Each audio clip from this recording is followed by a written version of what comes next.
Bismillahirrahmanirrahim. Assalamualaikum warahmatullahi wabarakatuh. Alhamdulillahirabbil alamin. Wabihi nasta'inu ala umurid dunya waddin. Wassalatu wassalamu ala asyrafil anbiya'i wal mursalin. Nabina Muhammadin wa ala alihi wa sahbihi ajma'in. Ya ayyuhalladzina amanu taqullaha haqqa tuqatih.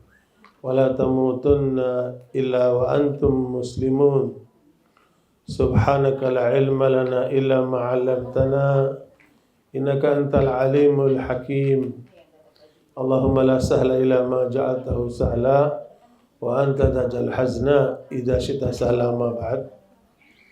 Ibu-ibu yang mudah-mudahan rahmati oleh Allah SWT, sebelum kita memulai kajian kita doakan ada keluarga yang sedang mengalami masalah. Semoga Allah SWT memudahkan urusan mereka dan diberikan oleh Allah jalan keluar yang terbaik.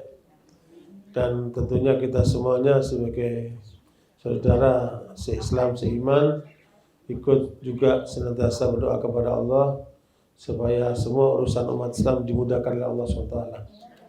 Allahumma sabitum bil qawli sabiti bil hayati dunya wal akhirah wa yassir umurahum. Allahumma nas'aluka bi asma'ikal husna wa sifatikal ula an tu'inana ala ta'ati wa tuballighana jannatak. Allahumma la sahla illa ma ja'altahu sahla wa anta taj'al hazna idza syi'ta sahla. Allahumma wafiq ma tuhibbu wa tarda wa wafiq ma tuhibbu wa tarda wa yassir umurahum wa arzuqhum husnul khatimah. Rabbana atina fid dunya hasanah wa fil akhirati hasanah wa qina adzabannar. Alhamdulillah, tema kita pagi hari ini adalah penghalang takwa. Kalau ibu lihat setiap orang itu sedang berjalan menuju Allah, mau tidak mau, detik, menit, jam, hari lepas, maka jatah hidupnya berkurang. Makanya kalau orang tidak menyadari posisi itu, maka dia secara tidak sadar sedang berjalan menuju selain Allah. Berarti apa, Bu? Kepada kesengsaraan, kepada bencana, kepada penderitaan.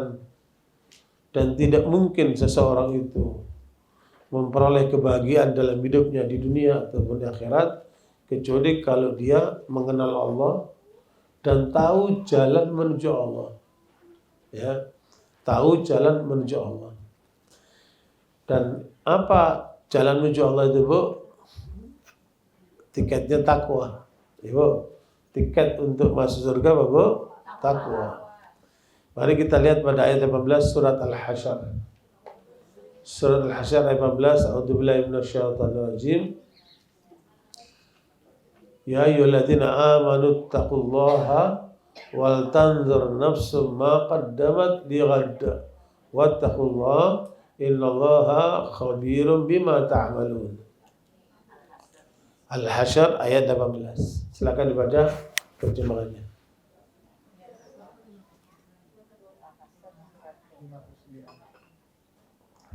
Ayat 18 ya Ustaz. Ayat 18. Wahai orang-orang yang beriman, bertakwalah kepada Allah dan hendaklah setiap orang memperhatikan apa yang telah dibuatnya untuk hari esok atau akhirat. Dan bertakwalah kepada Allah.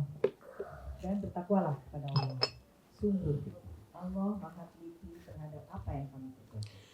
Jadi ayat itu ditujukan untuk orang beriman. Karena iman itu landasan awal dari jalanlah yang benar.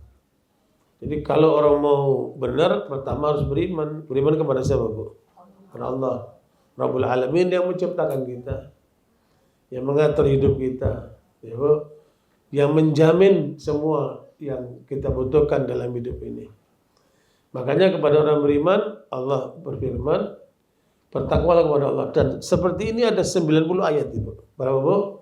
90 ayat Allah berbicara kepada orang-orang beriman. Jadi kalau kita lihat di Al-Quran itu ada 3, Bu, ya. Ya ayyuhalladzina amanu, kepada orang-orang beriman. Ya ayuhan nas untuk orang umum. Ya. Qul ya ayyuhal kafirun untuk siapa?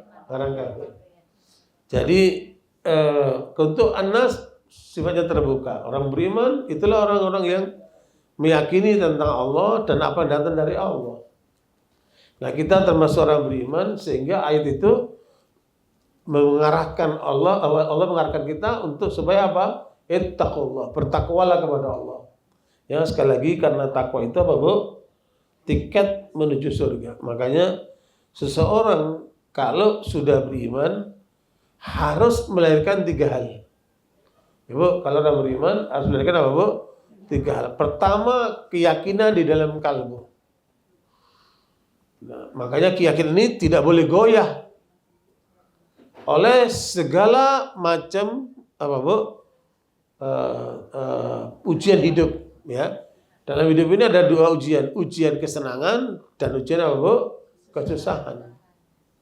Kalau senang supaya bersyukur, kalau susah supaya bersabar. Nah, itu pondasinya ada di mana? Di dalam kalbu ini. Makanya keyakinan kita kepada Allah harus kuat. La haula wala quwata illa billah. Ya. Nah, kalau sudah iman ini kuat, maka keyakinan ini akan menjadi kuat. Dan keyakinan inilah, Bu, yang mendorong kita untuk berbuat kebaikan-kebaikan. Ya. Kalau keyakinannya kuat, dorongan kebaikan lewat apa, Ibu? Ya, selain dari kerja kalbu, rasa takut, rasa cinta, rasa harap, rasa tawakal, itu semua kerja-kerja kalbu, Ibu, ya. Sehingga ketika menghadapi apa masalah saja, dia yakin sama Allah, tidak bergeser, nggak sampai terus nanti lari ke dukun, ya, Bu. Ini orang imannya masalah ini. Ketika ada masalah, larinya ke dukun. Paling tidak ada masalah, larinya kemana? Ke psikolog. Lah dia juga manusia punya masalah, kan? Atau lari ke bank-bank konvensional cari pinjaman, ya, Bu. Jadi bukan lari ke Allah, tapi kepada lain selain Allah. Ini masalah tidak ini? Masalah, ya. Makanya kalau ada masalah jangan kemana-mana, Ibu. Wudhu, sholat, minta sama Allah. Apa saja, ya. Masalah dengan suami, masalah dengan anak, masalah dengan masyarakat, masalah dengan siapa saja. Dan tidak ada orang hidup tanpa masalah. Tidak ada.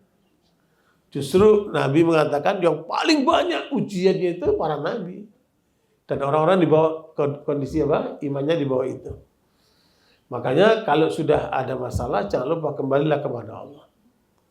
Termasuk, wa idza maridtu fa huwa yashfin. Kalau sakit, siapa yang menyembuhkan? Allah. Jangan mikir obat dulu, jangan mikir dokter dulu, jangan mikir rumah sakit dulu. Ya, Bu, minta sama Allah, ya Allah, aku sedang mengalami apa? Sakit, sembuhkan. Seperti Nabi Ayub alaihissalam, 18 tahun diuji oleh Allah dengan penyakit. Tapi dia nggak menyebut-nyebut yang lainnya.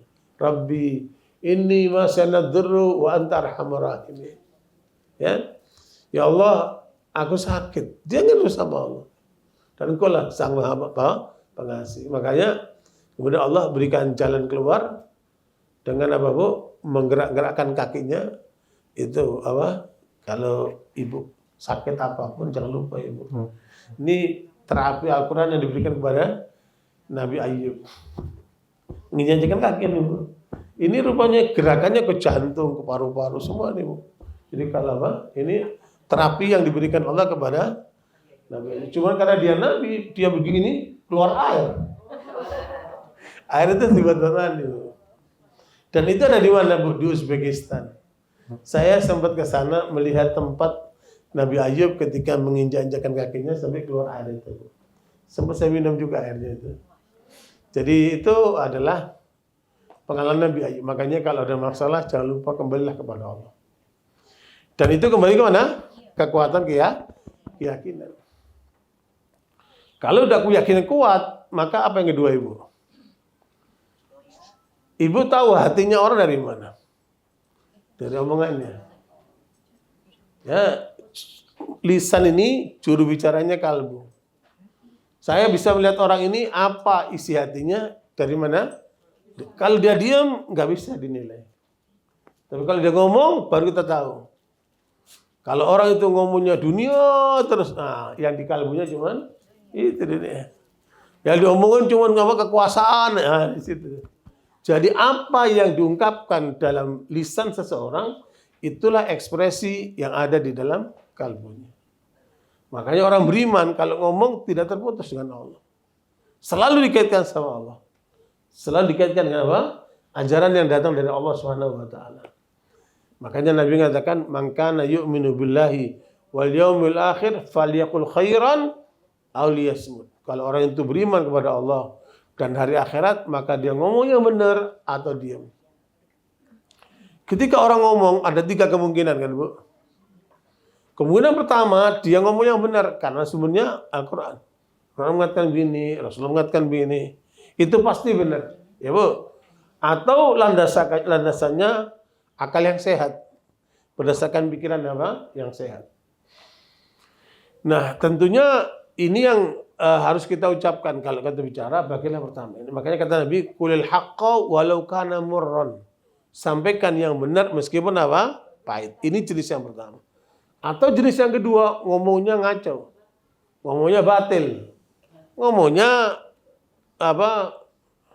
Memfitnah, omongannya kotor, omongannya udah nggak benar lah itu kan. Sumbernya dari setan ya omongan ini. Nah, itu tidak boleh kita ngomong. Tutup mulut ini, jangan bicara yang seperti itu. Ya, karena akan apa? Merusak tatanan kalbu ini. Atau yang ketiga, campuran antara dua-duanya. Ini hak, ini batil. Yang ketiga, campuran antara hak dan batil. Juga tidak boleh ngomong, hentikan. Nah, lebih bagus kita apa? Menghindari dosa, karena setiap kata-kata yang keluar dari mulut kita ada 2 kemungkinan. Coba Ibu lihat pada ayat 17-18 surat Qaf. Idh yatalaqal mutalaqiyani 'anil yamini wa shimali qa'id ma yalfidu min qawlin illa ladaihi raqibun 'atid. Surat Qaf ayat 17-18.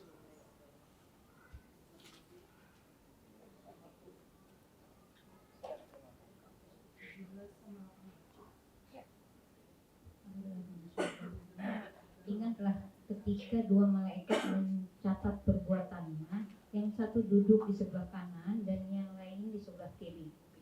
Tidak ada suatu kata yang diucapkannya, melainkan ada di sisinya malaikat pengawas yang selalu siap mencatat. Ya Bu, jadi jangan dikira Bu, malaikat ini 24 jam mencatat semua yang keluar dari omongan kita itu. Yang baik dicatat di kanan, yang buruk dicatat di kiri. Nah, itulah nanti yang akan kita lihat di akhirat.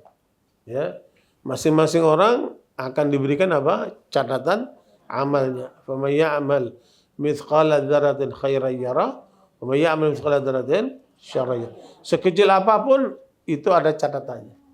Ya, baik maupun buruknya. Ya, Bu. Sehingga untuk itu hati-hati ketika bicara. Nah, dari hasil penelitian di lapangan, rata-rata ibu-ibu itu bicaranya 20.000 kata setiap hari. Itu laki dengerin pengen banget tuh telinganya tuh. 20.000 kata itu. Kalau laki-laki ditemukan 6.000, 5.000 sampai 5.000 kata.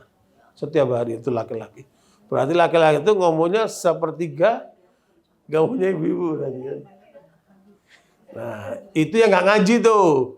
Yang 20.000 kata itu nggak ngaji tuh. Kalau udah ngaji, ya kalau perlu kurang dari yang ngomongnya laki itu kan.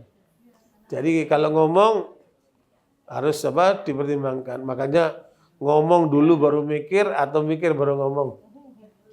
Harusnya gitu. Mikir dulu baru ngomong. Ya manfaat tidak, ya Bu. Diri dari Allah tidak, ya Bu. Harus ada pertimbangan dulu itu. Makanya apa kata Nabi? Kebanyakan manusia di neraka itu sebabnya kenapa? Di sana. Nah, tentunya dari sini kita lebih hati-hati. Ya, apalagi tadi dikatakan bahwa apa yang diucapkan oleh orang gambaran dari apa yang apa di kalbunya. Ya. Nah, pertama itu yang kedua.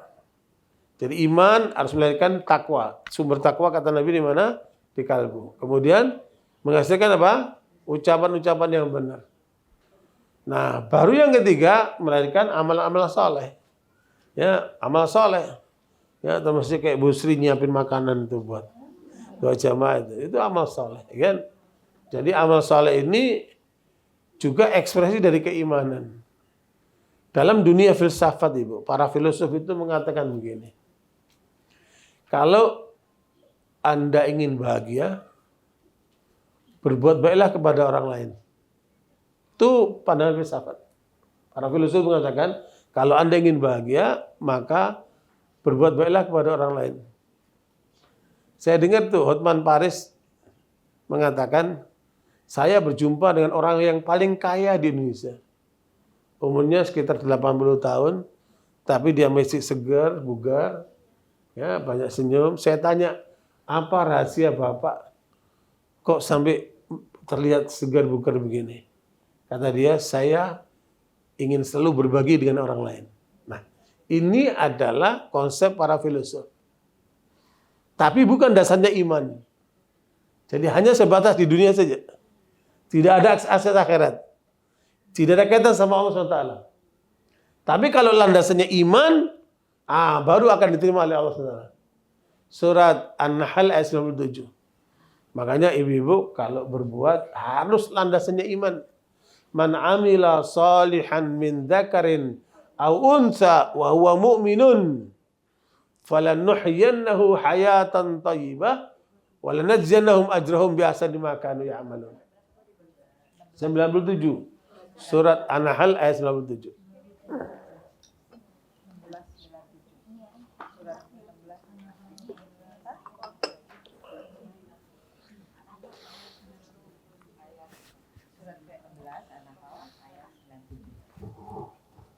Barang siapa mengerjakan kebajikan, baik laki-laki maupun perempuan dalam keadaan beriman, maka pasti akan kami berikan kepadanya kehidupan yang baik dan akan kami beri balasan dengan pahala yang lebih baik dari apa yang telah mereka kerjakan. Itu jaminan dari Allah. Laki perempuan di hadapan Allah sama. Jadi dalam Islam tidak perlu isu gender. Ya, laki perempuan di hadapan Allah sama. Bahkan saya menemukan banyak hal perempuan itu jauh lebih dimudahkan oleh Allah daripada kaum pria. Ya Bu, datang seorang wanita namanya Asma binti Sakan. Dia mendatangi Nabi Muhammad SAW, Nabi sedang berada di tengah para sahabat pria. Kemudian Asma mengatakan, ya Rasulullah, boleh saya tanya? Oh boleh. Maka beliau bertanya, ya Rasulullah, engkau diutus oleh Allah untuk kaum pria dan wanita. Tetapi mengapa syariat yang kau bawa lebih menguntungkan pria daripada wanita? Ini pertanyaannya siapa? Asma binti Sakan. Pria diwajibkan sholat Jumat, kami wanita tidak. Pria diwajibkan mengantar jenazah sampai kuburan, kami tidak. Ini menunjukkan apa? Perempuan di masa Nabi tidak mengantar jenazah sampai kuburan. Sekarang kenapa kok banyak ibu-ibu ikut ke kuburan ketika mengantar jenazah? Dari mana ini ajaranya, Bu? Hah? Jadi sinetron. Ngikuti sinetron ini kan? Jadi dasarnya kan, perempuan tidak diikutkan sampai kuburan. Makanya Rasulullah mengatakan, perempuan ini mengatakan, asal disakan, lelaki diwajibkan salat Jumat, kami tidak. Kemudian lelaki diperintahkan mengantar jenazah sampai kuburan, kami tidak. Cukup sampai di rumah. Dan laki-laki diperintahkan untuk ikut berjihad perang di medan juang. Kami perempuan tidak. Malah kami jaga harta suami, anak-anak suami, keluarga suami. Padahal kami kaum wanita itu ingin juga dapat kemuliaan seperti mereka, wahai Rasulullah. Ini pertanyaan siapa? Rasulullah terkagum-kagum dengan pertanyaannya. Sampai mengatakan kepada para sahabat, perhatikan, belum pernah saya dapat pertanyaan sehebat pertanyaan perempuan ini. Berarti di antara wanita itu ada apa? Perempuan-perempuan cerdas itu kan. Nabi menghormati itu, menghargai itu. Apa jawaban Nabi? Nah ini, menjadikan saya kepingin jadi perempuan juga nih. Cuma ini takdir Allah nggak sudah terjadi ya. Artinya perempuan itu Allah muliakan yang luar biasa. Apa kata Nabi? Wahai Asma, sampaikan kepada wanita di belakangmu. Kalau mereka mengurus rumah tangganya dengan benar, maka seluruh pahala kaum pria itu dia akan dapatkan. Luar biasa bukan? Ya. Jadi makanya ibu sekalian, tidak perlu dalam Islam itu isu gender, karena laki perempuan di depan Allah sama. Tadi ayatnya yang membedakan apa? Amal dan imannya. Ya. Man amila salihan min dzakarin aw untha wa huwa mu'minun. Kalau beramal harus landasannya iman. Jangan kayak tadi yang diceritakan oleh Hotman Paris tadi itu, hanya dasarnya kebaikan saja, kemanusiaan. Nggak ada pahalanya insya Allah. Kecuali kalau landasan apa? Iman. Nah dari sini kita tahu orang-orang yang mengatakan meskipun dia banyak profesor mengatakan ya orang berbuat baik itu juga berhak masuk surga. Memang surga punya siapa? Ini Allah memberikan batasan. Ya, kalau kamu dapat jaminan dari Allah, bila kamu beramal dasarnya apa? Iman. Selama kamu beramal tanpa dasar iman, maka nggak ada nilainya insya Allah SWT. Ya Bu, itu ayatnya Bu. Makanya kenapa orang itu kok menyimpang Ibu? Kenapa orang itu nggak mau mengikuti ajarannya yang benar seperti ini? Ya, kuatkan imanmu, bangun kebaikanmu. Kenapa Ibu? Selalu kerusakan manusia ada dua Ibu. Ya, rusaknya ilmu dan rusaknya amal. Ya Bu, apa Bu? Rusaknya ilmu dan rusaknya amal. Semalam saya membaca, sedih juga ya. Orang-orang yang mengaku ulama, mengaku orang hebat. Tapi ujungnya menyimpang. Luar biasa itu. Ya. Yang namanya Al-Hallaj itu orang hebat, karangannya banyak. Tapi kemudian dia punya pandangan, ilmunya rusak dia. Bahwa Tuhan masuk di dalam diri manusia. Dia berpandangan Tuhan itu ada dua sisi. Ada lahud, ada nasud. Lahud itu artinya ketuhanan, nasud itu kemanusiaan. Nah, ketika Tuhan itu yang sebenarnya dia menyatu di dalam diri manusia, maka di dalam diri manusia itu ada namanya rohani, ada namanya jasmani. Rohani itu di situ bersemayam Tuhan. Nah, jasmani disitulah sisi kemanusiaan. Sehingga kalau kita lihat manusia, di situ juga kelihatan luar dia Tuhan di dalam dirinya. Rusak sekali keyakinan seperti ini kan. Dan akhirnya apa Ibu? Akhirnya apa Bu? Dihukum mati dia. Oleh apa? Ulama di masanya. Fatwa ulama di masanya. Coba ini, orang yang berilmu ujungnya kematian dengan sangat apa? Miris sekali. Tapi ajarannya menyebar kemana-mana. Sekarang berapa banyak orang tersesatkan oleh apa? Oleh ajarannya. Termasuk manunggaling engkaulah Gusti. Coba Ibu lihat tuh. Berapa banyak orang Indonesia yang meyakini manunggaling engkaulah Gusti. Itu keyakinan rusak. Naudzubillah min dzalik. Nabi tidak pernah mengajarkan seperti itu. Makanya ikuti Nabi. Jangan ikuti orang menyimpang ini. Kenapa? Rusak ilmunya akan menghasilkan rusak amalnya. Dua kerusakan itu kan. Makanya kita minta apa Bu? Ihdinas siratal mustaqim, apa itu? Apa jalannya lurus itu? Ilmunya benar, amalnya benar. Itu jalannya lurus itu, ilmunya benar, amalnya benar. Ghairil maghdubi alaihim. Jangan kau jadikan seperti orang-orang Yahudi itu. Ya, orang Yahudi itu ilmunya benar tapi amalnya nggak benar. Bahkan banyak Yahudi itu rusak ilmunya, rusak amalnya. Ya, orang Yahudi itu tahu yang benar tapi nggak mau ngamalkan. Rusak Yahudi itu. Makanya mereka menentang Allah, mereka membunuh manusia, ya, bahkan apa? Melakukan genosid yang luar biasa itu. Akibat ilmu yang rusak yang mereka miliki. Nah, waladhdallin, ini kelompok Nasara yang menuhankan selain Allah. Yang mau beramal tapi tanpa ilmu, rusak juga. Jadi kerusakan manusia dua sebabnya. Apa Bu?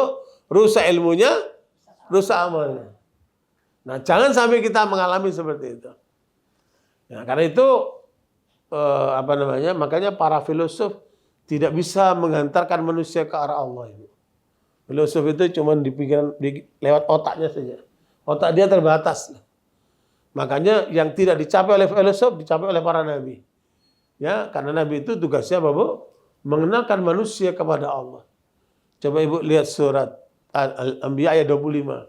Wa ma arsalna min qablika min rasulin illa nuhi ilaihi annahu la ilaha illa ana fa'budun. Nah, seluruh nabi itu apa tugasnya, Bu? Surat Al-Anbiya ayat 25. Dan itu yang tidak bisa dicapai oleh para filosof.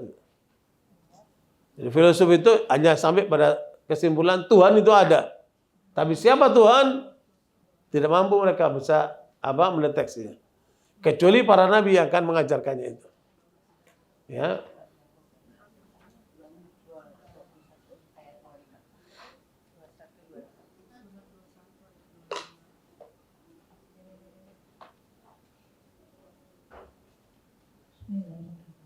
Dan kami tidak mengutus seorang rasul pun sebelum engkau, melainkan kami wahyukan kepadanya bahwa tidak ada Tuhan yang berhak disembah selain Allah, maka sembahlah aku. Ya, Bu. Jadi apa tugas para nabi? Mengenalkan manusia tentang Allah dan membawa manusia untuk taat kepada Allah. Itulah misi seluruh para nabi. Bukan misi ekonomi, bukan misi politik, ya, Bu. Bukan misi duniawi. Itu misinya itu. Kalau kita sudah mengenal Allah, yakin kepada Allah, kemudian tunduk kepada Allah, nah itu baru benar itu. Makanya ilmunya harus benar, amalnya harus soleh gitu. Ya. Kembali kepada tadi, Ibu sekalian, siapa yang beramal soleh, landasannya iman, maka iman inilah yang harus mendorong kita untuk berbuat baik. Kenapa Ibu pengajian? Karena Allah. Kenapa Ibu menikah? Karena Allah. Kenapa kita mencari yang halal? Karena Allah. Hidup ini lakukan semua karena Allah. Supaya apa? Jangan salah jalan gitu kan. Ya. Nah, kalau orang itu sudah benar jalannya, imannya menghantarkan dia untuk terus beramal saleh. Ya, kalau bahasa para ulama itu lebih menggunakan istilah berkhidmat. Bahayanya bahasanya khidmat. Ya, istri berkhidmat kepada suami, suami berkhidmat kepada istri. Kemudian semua berbuat kepada keluarga, kepada orang lain. Khidmat terus. Kebaikan-kebaikan juga. Dan apa yang Allah janjikan, kebahagiaan di dunia dan kebahagiaan di akhirat. Makanya ibu-ibu semua kita ini harus bahagia. Jangan ada di antara kita yang tidak bahagia. Ya, Bu, meskipun kena kanker stadium 4. Mudah-mudahan tidak ya. Seandainya. Kalaupun kita diuji oleh Allah dengan berbagai macam penyakit itu, ya, Bu, tinggal sabar, kembalikan kepada Allah. Karena itu nilainya besar sekali, Bu. Jadi penyakit itu sebenarnya apa, Bu? Surat cinta dari Allah. Ya, Bu. Walanudhiqannahum minal adzabil adna dunal adzabil akbari la'allahum yarji'un. Kadang-kadang Allah timpakan azab yang kecil sebelum azab yang besar. Supaya sadar dia. Tapi banyak orang diberikan penyakit yang dicari bagaimana cara mengobatinya. Bukan memahami apa di balik peristiwa itu. Padahal kalau dia sadar itu, Bu, ya, seluruh waktunya itu pengampunan dari Allah.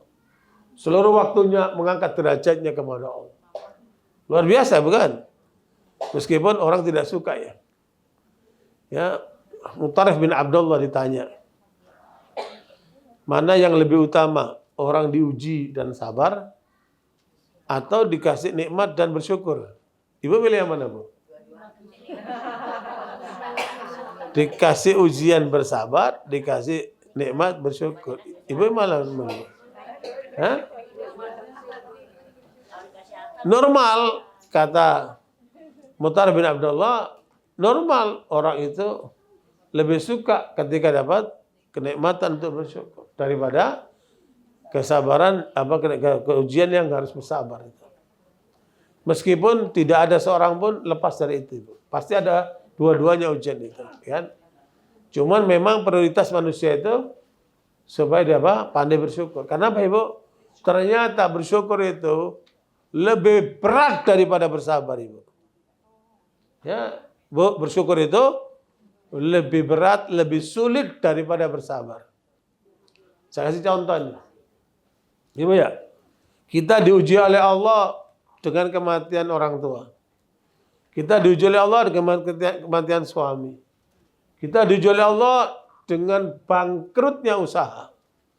Kita diuji oleh Allah dengan penyakit yang kita derita. Ya Bu, itu apa itu? Kesusahan bukan? Ya, ketika orang menghadapi ujian, ada 4 keadaan manusia. Ya Bu, ketika orang dapat ujian akan apa? Ada 4 keadaan manusia. Yang pertama, dia nggak bisa terima.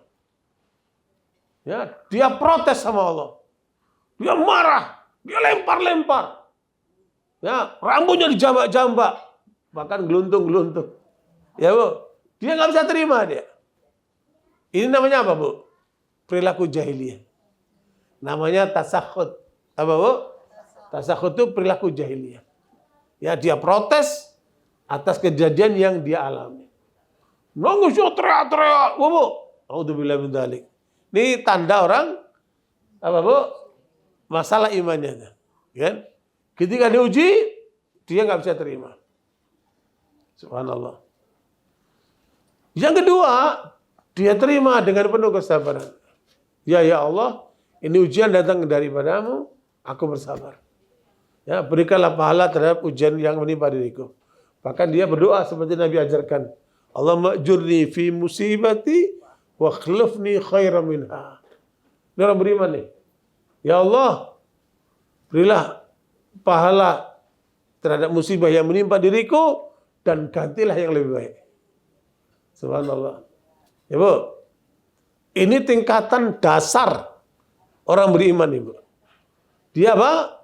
Menerima ujian itu dengan penuh kesabaran. Dan sabar itu artinya apa, Bu? Apa tadi, Bu? Sabar aja, Bu. Tidak mengeluh.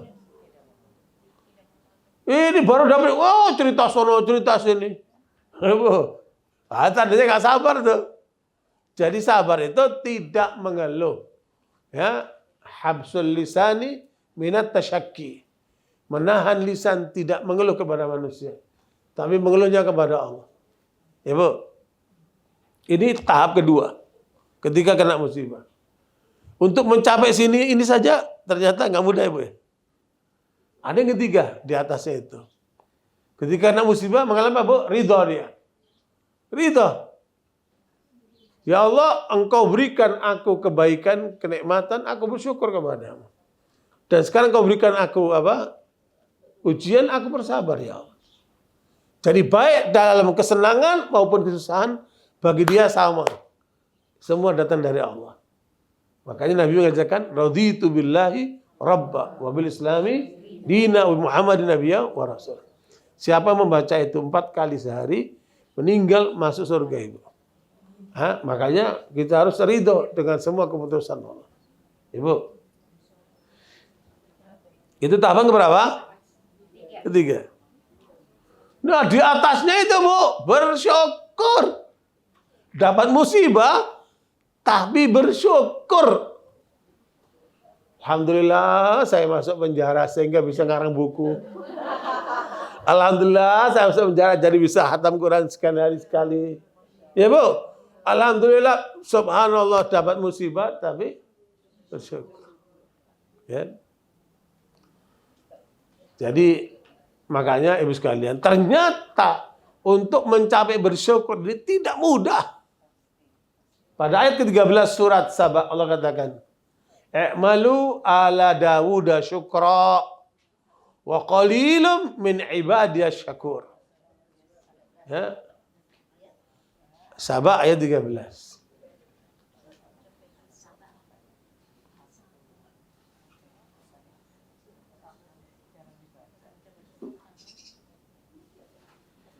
Jadi ternyata orang bersyukur itu tidak banyak, Ibu.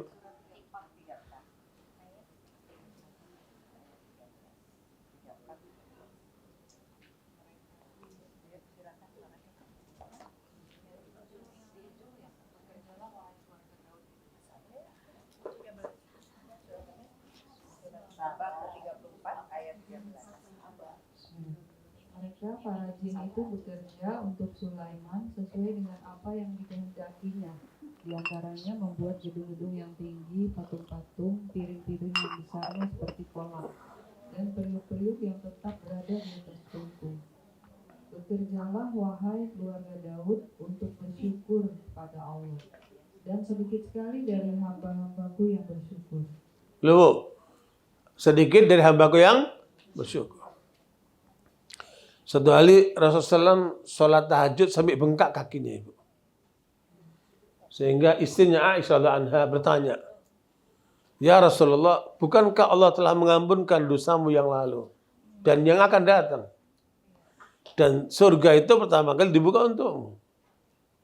Kenapa engkau sampai beribadah sampai bengkak-bengkak seperti itu?" Apa kata Nabi? "Afala akunu abdan syakura." Tidakkah boleh aku menjadi hamba yang bersyukur? Ya Bu, Nabi sudah dijamin surga Bu ya. Tapi tetap beribadah seperti itu. Kita udah nggak ada jaminan.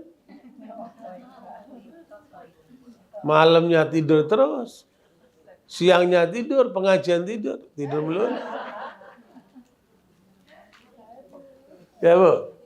Nah, ini harus kita sadari tuh. Nah, Allah katakan sedikit hamba yang bersyukur. Makanya keluarga Daud menjadi contoh bagi orang yang bersyukur. Ya Bu, keluarga Daud itu apa Ibu? Keluarga kerajaan. Ya Bu, Nabi Daud itu istrinya 99. Anaknya Sulaiman 700. Istrinya. Kan syariat masa itu. Bukan syariat Nabi Muhammad. Kan? Kerajaan. Di tangan dia semua kerajaan. Kekayaan melimpah. Ya Bu.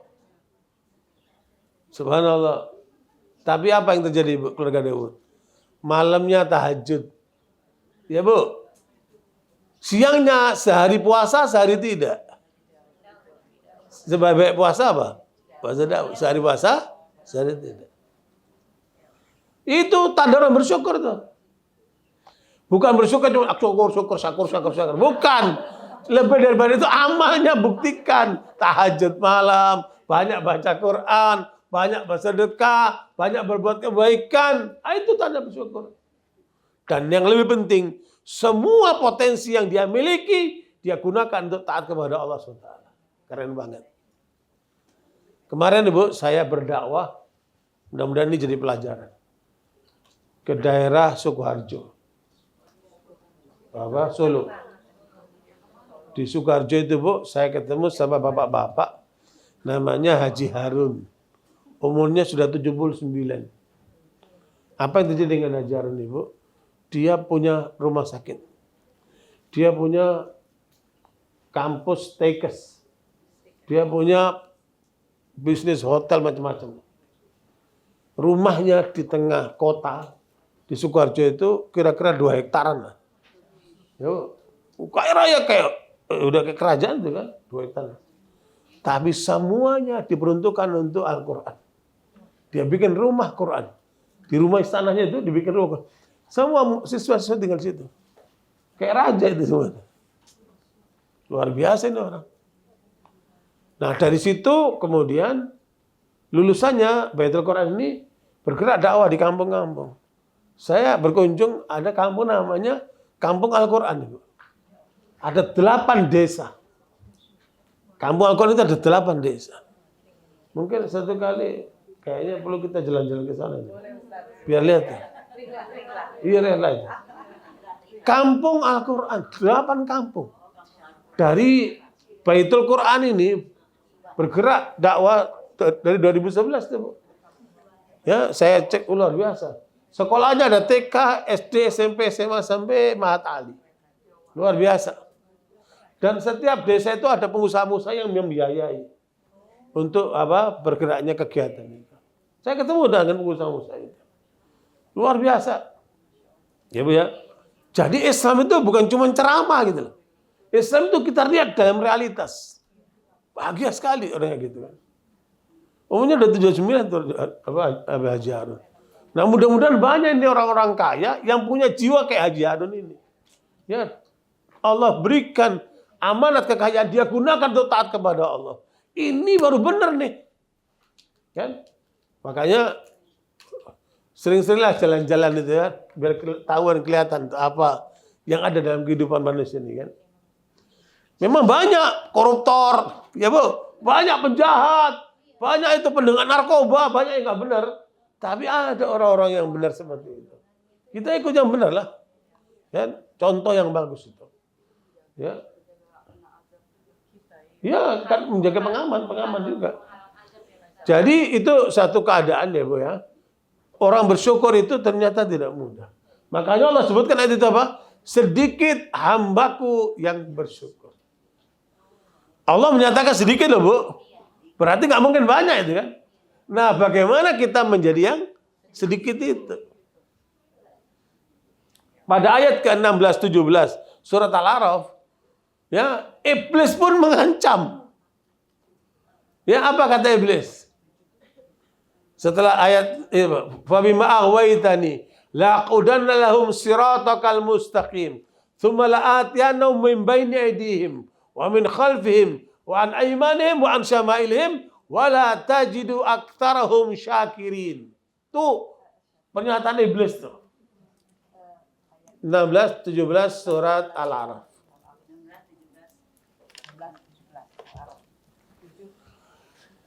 Iblis menjawab, karena engkau telah menyesatkan aku, pasti aku akan selalu menghalangi mereka dari jalan yang lurus. Kemudian pasti aku akan mendatangi mereka dari depan, dari belakang, dari kanan, dan dari kiri mereka. Dan engkau tidak akan mendapatkan kebanyakan mereka bersyukur. Tuh, tidak engkau dapatkan kebanyakan yang bersyukur. Kenapa? Terjerumus oleh godaan setan. Terjerumus oleh godaan iblis. Ya kamu, Ibu kalau lihat dalam kehidupan manusia ini, pertanyaannya, lebih banyak mana orang yang selamat dari jeratan iblis ataukah orang yang terbawa oleh pengaruh iblis? Tahu Ibu tahu ukurannya apa? Salat subuh di masjid. Salat subuh di masjid itu nggak banyak. Itu orang-orang yang sadar melawan iblis, ngantuk itu dilawan, dia tidur. Ya Bu, dia bangun untuk salat subuh. Ternyata nggak banyak kan? Yang tidak datang ke masjid lebih banyak lagi. Kata Pak Hamka, kalau lihat orang beriman, lihatlah salat subuh. Kalau lihat orang muslim, lihatlah salat Jumat. Jumat penuh semuanya Bu. Semua masjid penuh. Kan? Berarti apa? Iblis itu sukses banget. Kata Nabi, orang yang tidur saat adzan subuh tidak bangun, dia dikencingin oleh setan. Lah kok mau dikencingin sama setan? Kalau ada ibu-ibu pas adzan subuh suaminya malah diselimutin, setan nih ibu ini. Bukan dikencingin lagi dia. Ibu. Makanya Bapak Ibu sekalian, itulah kesadaran yang harus kita miliki.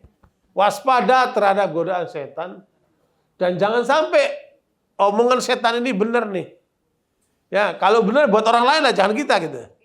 Nah, kita harus menjadi apa? Orang sedikit yang kategori bersyukur itu. Jelas Bu? Jadi itu yang menjaga bahwa iman. Makanya tadi ayat pertama kita bacakan surat Al-Hasr 18. Orang beriman bertakwalah kepada Allah. Kan? Dan siapkan persiapan dirimu untuk hari esok. Hari esok ada apa?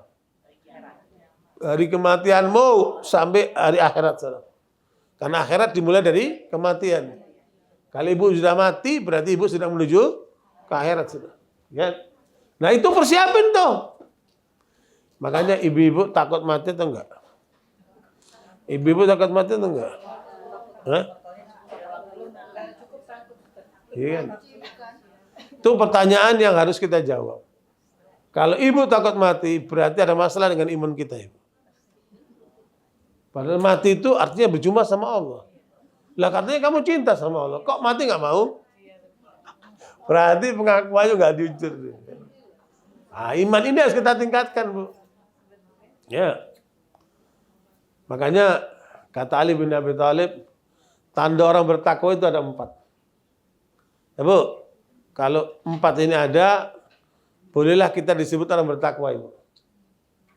Ada berapa? 4 tanda. Yang pertama, memiliki rasa takut kepada Allah. Karena takut kepada Allah, sebelum subuh udah bangun nih. Ya Bu, karena takut kepada Allah, dia gak mau makan haram. Ya, karena takut kepada Allah, dia gak mau ngomong kecuali yang benar. Ada rasa takut kepada Allah. Ya, bagi orang yang tidak takut kepada Allah, lihat tuh, sono selingkuh, sono makan haram, sono makan korupsi, ya Bu, itu kan gak takut sama Allah. Orang-orang kayak gitu itu masalah, ada ketakwaannya, ada masalah. Orang takwa apa Bu? Pertama apa? Memiliki apa? Rasa takut kepada Allah. Yang kedua, dekat dengan Al-Quran. Ibu, pahami, baca, pahami, amalkan, dan dakwakan Al-Quran ini. Ya Bu, makanya orang bertakwa nggak akan jauh dari Al-Quran. Ya. Tadi saya ditanya oleh, kata siapa yang nanya itu, di keluarganya ada nenek-nenek atau kakek-kakek yang suka marah terus. Anaknya dimarahin, cucunya dimarahin. Ya, udah kakek-kakek, nenek-nenek, ini kayak gini, ini bakal cepat kena stroke nih. Kalau sudah marah-marah terus begini kan bahaya sekali. Kan? Nah, itu kenapa itu? Ya, itu kenapa Ibu? Karena jauh dari Allah. Orang yang suka marah-marah itu kenapa? Jauh dari Allah dia. Ya, maka mudah ditunggangi oleh setan. Karena marah itu apa Ibu? Dari setan. Setan dari apa Ibu? Dari api. Maka padamkan kemarin itu dengan apa? Dengan air ya. Wudu, ya, duduk, wudu, tidur. Ya Bu. Makanya rumahmu kalau sudah mulai banyak keributan, udah mulai banyak kekacauan, udah mulai banyak tidak ketenangan, bacain Al-Baqarah sama Al-Imran. Apa Bu? Bacaan apa? Al-Baqarah sama Al-Imran. Biasanya ada rumah-rumah yang dijual murah karena banyak setannya, Ibu beli tuh. Nanti bacaan Al-Baqarah sama Al-Imran. Nyingkir dia. Ya Bu. Subhanallah. Makanya rumah tangga kita harus tenang, nyaman. Jangan ada orang kayak gini-gini nih. Kan? Justru itu kenapa jauh dari Allah. Makanya yang ditingkatkan apa? Hubungan dengan Al-Quran. Gitu Bu ya. Yang ketiga, bersyukur atas segala karunia Allah. Ya Bu. Apapun yang Allah diberikan kepada kita, kita syukurin. Jadi makanya syukur itu nggak nunggu banyak ya Bu ya. Apapun yang kita dapatkan, kita syukur. Jadi bersyukur atas karunia Allah yang kita dapatkan. Nah, kemudian keempat, menyiapkan untuk hari esok. Menyiapkan dua Bu, untuk akhiratnya. Makanya jangan mikir cuma dunia saja. Mikirlah itu untuk akhirat itu kan. Apa yang kita bawa untuk apa? Akhirat. Kalau tadi ditanya, kenapa kok ada orang takut mati? Kenapa Bu? Karena persiapan akhirnya tidak banyak. Kalau dia persiapan akhirnya banyak, dia apa? Gak takut mati, siap pulang kampung dia. Siap menghadap Allah dia. Makanya kata sahabat namanya Al-Iz bin Abdul Salam, harapan orang beriman cuma 3 Ibu. Bu, kalau ada 3 ini, Ibu boleh cepat mati. Ya Bu. Apa 3 ini Bu? Pertama, memperoleh ampunan dari Allah Ta'ala. Itu harapan orang beriman. Ya, Al-Iz bin Abdul Salam. Dalam kitab Al-Qawaidul Kubra, harapan orang beriman yang pertama, memperoleh ampunan dari Allah Ta'ala. Makanya, perbanyak istighfar, banyak taubat. Ya Bu, banyak minta ampunan sama Allah. Yang kedua, meninggal husnul khatimah. Ya Bu, apa meninggal bisa disetting Bu? Ya, meninggal itu tergantung daripada perilaku kita Ibu. Ya, perilaku kita yang harus kita benarkan supaya bisa mencapai husnul. Nah, di antara mencapai husnul khatimah, ketika meninggal mampu mengucapkan la ilaha illallah. Pada saat meninggal mampu mengucapkan apa Bu? La ilaha. Dan ternyata tidak mudah.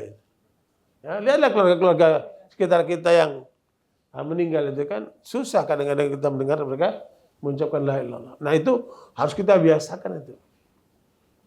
Afdalu dzikri la ilaha illallah.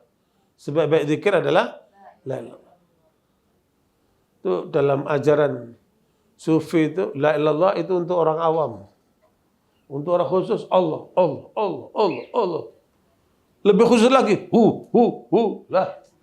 Nabi nggak pernah ngajarin kayak gitu. Kan? Dia ngarang sendiri itu. Zikir ngarang sendiri itu. Ya jangan diikuti kayak gitu-gitu tuh. Ya, makanya barakallahu ya sebaik-baik petunjuk Nabi Muhammad SAW, bukan yang lainnya. Ya, jangan kita tertipu dengan gitu. Oke, barakallahu sekalian. Nah, kalau sudah memperoleh husnul khotimah, apa harapannya yang ketiga? Berjumpa dengan Allah di surga. Berjumpa dengan Allah di surga, kan? Itu satu kenikmatan yang luar biasa.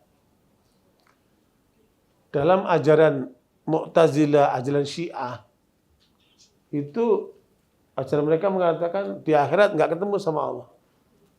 Di akhirat nggak bisa lihat Allah. Ya, nah ini berlebihan. Padahal Allah katakan wujuhu yawma idzin nadhira ila rabbiha nadhira. Nanti di akhirat orang-orang yang beriman itu mukanya cerah dan diberikan kemampuan untuk melihat Allah. Ya. Dan Nabi pun mengatakan begitu, innakum satarawna rabbakum kama taral qamar kama taral qamar Lailatul Badr wala tudhammun. Kamu akan lihat Tuhanmu nanti di surga sana seperti kamu lihat bulan di saat purnama. Tidak ada yang mendinding, kan? Itu jaminan dari Nabi. Tapi mereka nggak yakin dengan Nabi. Hanya mereka mengatakan Tuhan nggak bisa dilihat nanti di akhirat. Ya. Itu pendapat mereka itu.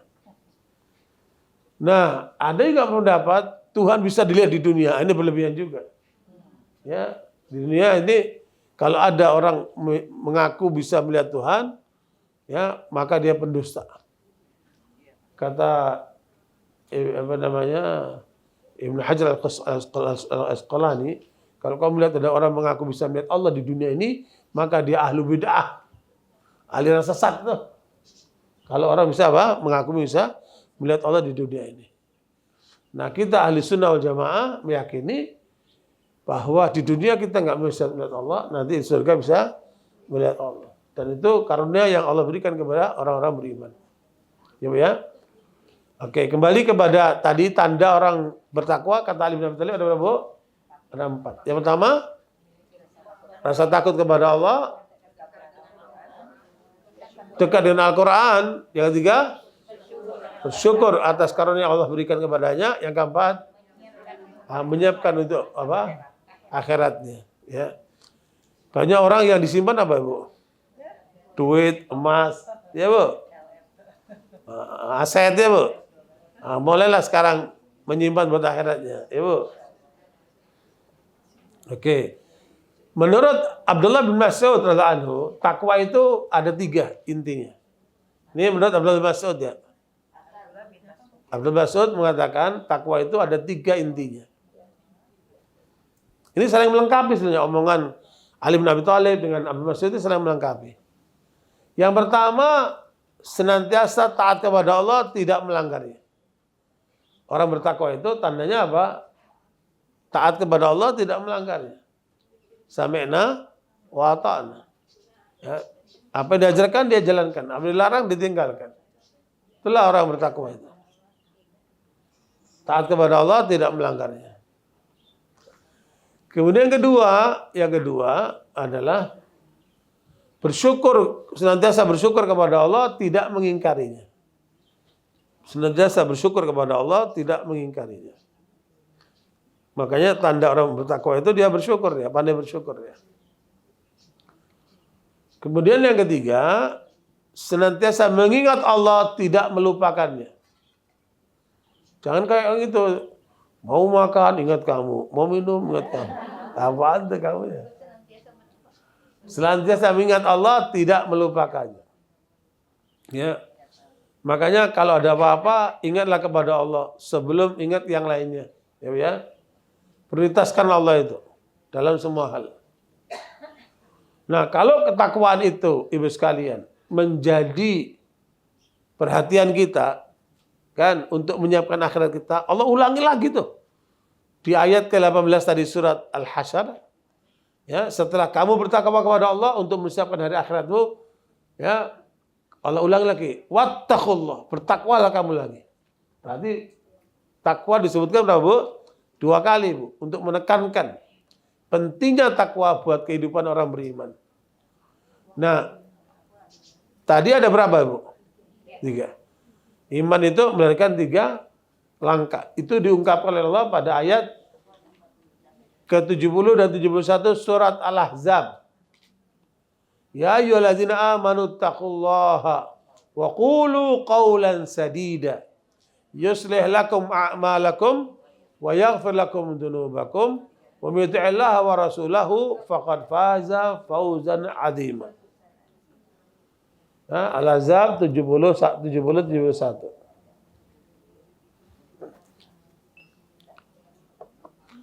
Jadi iman harus melahirkan 3 langkah itu, Bu.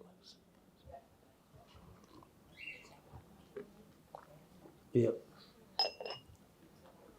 Wahai orang-orang yang beriman, bertakwalah kamu kepada Allah dan ucapkanlah perkataan yang benar. Niscaya Allah akan memperbaiki amal-amalmu dan mengampuni dosa-dosamu. Dan barang siapa menaati Allah dan Rasul-Nya, maka sungguh dia menang dengan kemenangan yang agung. Ya, beriman harus melahirkan takwa di dalam kalbu supaya kalbunya bagus, ya, Bu. Karena pusat kebahagiaan itu ada di kalbu ini, Bu. Maka harus diisi dengan ketakwaan. Kemudian kalau ngomong yang benar, ya, kekacauan banyakkan dari ungkapan yang nggak benar, ya, Bu. Perang juga ribut karena apa? Ungkapan nggak benar. Ya, baru yang ketiga apa, Bu? Beramal soleh. Beramal soleh. Nah, kalau 3 itu kita laksanakan, berarti iman kita utuh. Ya. Makanya harus melahirkan iman itu 3 hal itu, Ibu. Ya. Nah, sekarang saya akan lanjutkan lagi setelah sudah paham tentang takwa itu sebagai apa, Bu? Tiket menuju surga. Inilah yang akan dihalangi, ya, supaya kita tidak memperolehnya, Ibu. Ya, Bu, dengan apa? Dengan nonton bola dunia. Ya, Bu. Dengan apa? Dengan judol, dengan pinjol, ya, Bu. Dengan macam-macam yang penyimpangan-penyimpangan itu. Ada 4 penghalangnya, Ibu. Ya, menghalangi takwa ada berapa, Bu? Ada 4, Ibu. Nah, penghalang takwa itu ada 4 ya. Ya. Kan tadi udah takwanya udah nih. Lempeng tadi kan? Udah paham kan? Nah, ketika Ibu ingin mencapai takwa itu ada 4 penghalangnya. Kalau kita nggak sadar terhadap 4 penghalang ini, ya udah kita nggak akan mencapai nilai ketakwaan itu. Nah, itu pentingnya memahami penghalang ini kan. Ibu sehat, tapi Ibu nggak tahu penyakit. Suatu waktu Ibu kena penyakit, karena Ibu nggak tahu arti penyakit itu. Karena penyakit menggerogoti kesehatan Ibu kan. Nah, kalau ada penyakit, kita kasih jalan atau kita tangkal? Kita tangkal lah. Ya, Bu. Nah, begitu pula takwa itu ada penghalangnya nih. Penghalangnya harus kita tangkal itu. Penghalangnya ada berapa, Bu? Ada 4. Pertama, penghalang takwa itu, Bu, hawa nafsu. Ini penghalang takwa ini. Ada di dalam diri kita sendiri. Kan? Coba Ibu lihat pada ayat ke-7 sampai 10 surat Asy-Syams.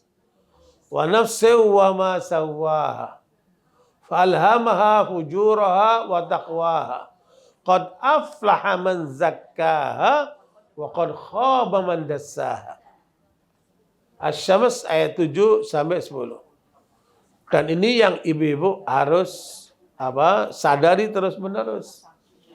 Ya, penghalang itu ada dalam diri kita sendiri.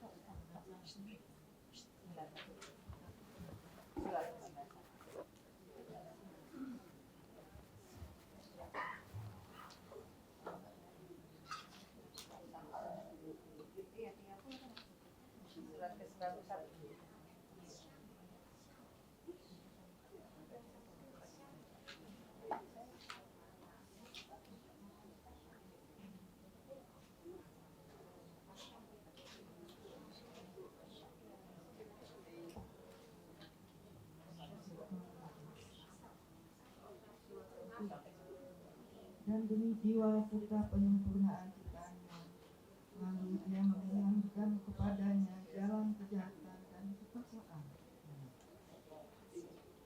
Sungguh beruntung orang yang meninggikan jiwanya, dan sungguh rugi orang yang mengotori.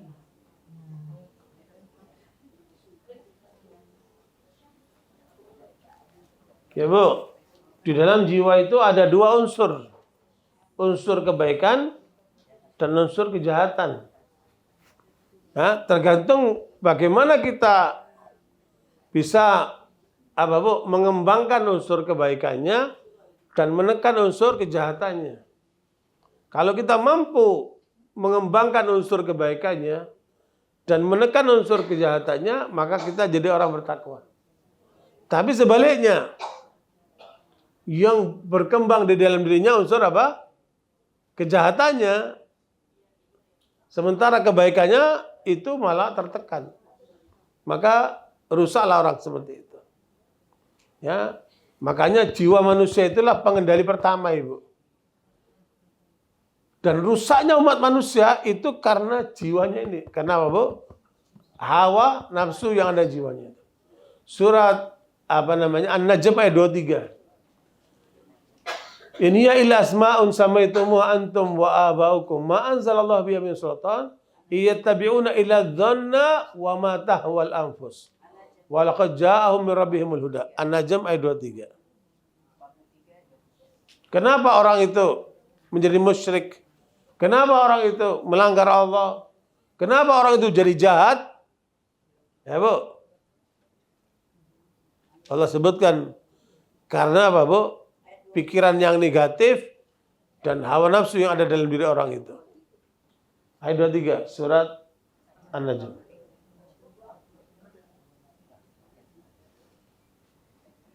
Itu tidak lain hanyalah nama-nama yang kamu dan nenek moyangmu mengada-ngadakannya. Allah tidak menunjukkan suatu keterangan apapun untuk menyembahnya. Mereka hanya mengikuti dugaan dan apa yang diingini oleh keimanannya. Padahal sungguh telah datang petunjuk dari Tuhan mereka. Ya, Bu. Jadi Allah menyebutkan kerusakan manusia paling banyak dasarnya apa? Hawa nafsu. Sekarang ini, Bu, hawa nafsunya sudah dibelasarin ilmu. Tambah rusak lagi, Bu. Kata sebagian psikolog itu, LGBT itu penyimpangan seksualitas lelaki sama laki-laki, perempuan-perempuan, LGBT itu dari mana asal usulnya? Kata mereka dari gen. Lah gen itu kan bawaan. Gen itu dia netral.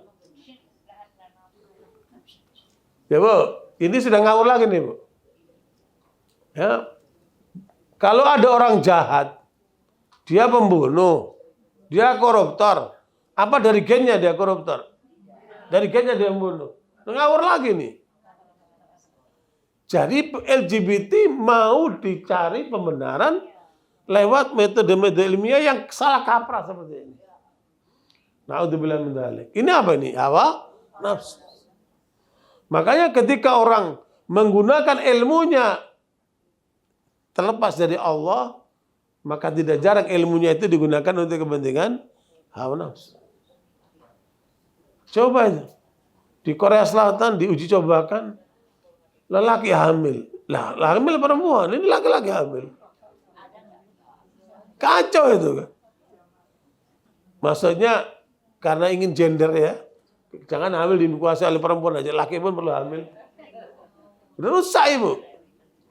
Jadi itulah nanti di dalam dunia ilmu pengetahuan itu ada namanya etika. Kalau ilmu pengetahuan tanpa etika ya kayak begitu. Jadi rusak. Ya. Kalau nanti sperma babi digabung dengan sperma manusia nanti jadi apa? Dicoba itu kan. A'udzubillahi min dzalik itu. Nah, makanya ibu sekalian, inilah pengaruh hawa nafsu. Pertanyaan berikutnya, apa yang menjadikan hawa nafsu itu menyimpang? Setiap kita ini punya hawa nafsu, Ibu. Tapi hawa nafsu ada berapa jadi? Ada dua kan? Ada apa? Positif, ada negatif. Ada yang kebaikan kepada keburukan. Nah, ketika yang muncul hawa nafsu itu yang negatif, maka terjadilah kerusakan pada diri orang itu. Terjadilah perzinahan. Ya, terjadilah korupsi, terjadilah kejahatan-kejahatan itu. Nah, itu dari mana sumbernya, Ibu? Hawa nafsu itu sumbernya dari mana? 5, Ibu. Kata Ibnu Qayyim ada 5 pembentuk hawa nafsu. Ya. 5 pembentuk hawa nafsu. Pertama, nafsu makan. Orang kalau makannya yang haram atau makannya berlebihan, itu pasti hawa nafsunya meluap-luap deh. Ya, Bu. Jangan kira, Ibu. Makanan kita itu pengaruh kepada hawa nafsu. Makanya Rasulullah mengatakan orang kafir itu makan dari 7 usus. Orang mukmin cuma 1 aja. Memang saya lihat kalau orang kafir itu makan, auzubillah, kayak rakus banget. Ya. Bisa 7 piring selalu itu. Nah, Bu, kita kata Nabi, nahnu qaumun la na'kul hatta najuu' wa idza akalna la nashba. Kami kaum tidak akan makan kecuali dalam lapar, kalaupun makan tidak sampai kekenyangan. Ya, Bu. Makan itu sudah harus dikendalikan, ya, Bu. Karena orang yang tidak terkendali makanannya, itu nanti hawa nafsunya meluap-luap. Jelas, Bu? Apalagi ketika makanannya dari haram atau makan apa? Berlebihan. Pada ayat ke-31 surat apa?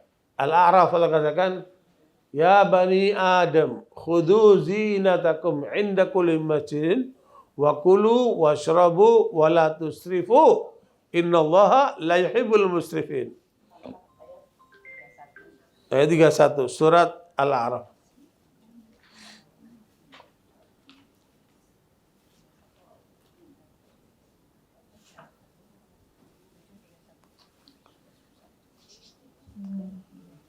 Wahai anak cucu Adam, pakailah pakaianmu yang bagus pada setiap memasuki masjid.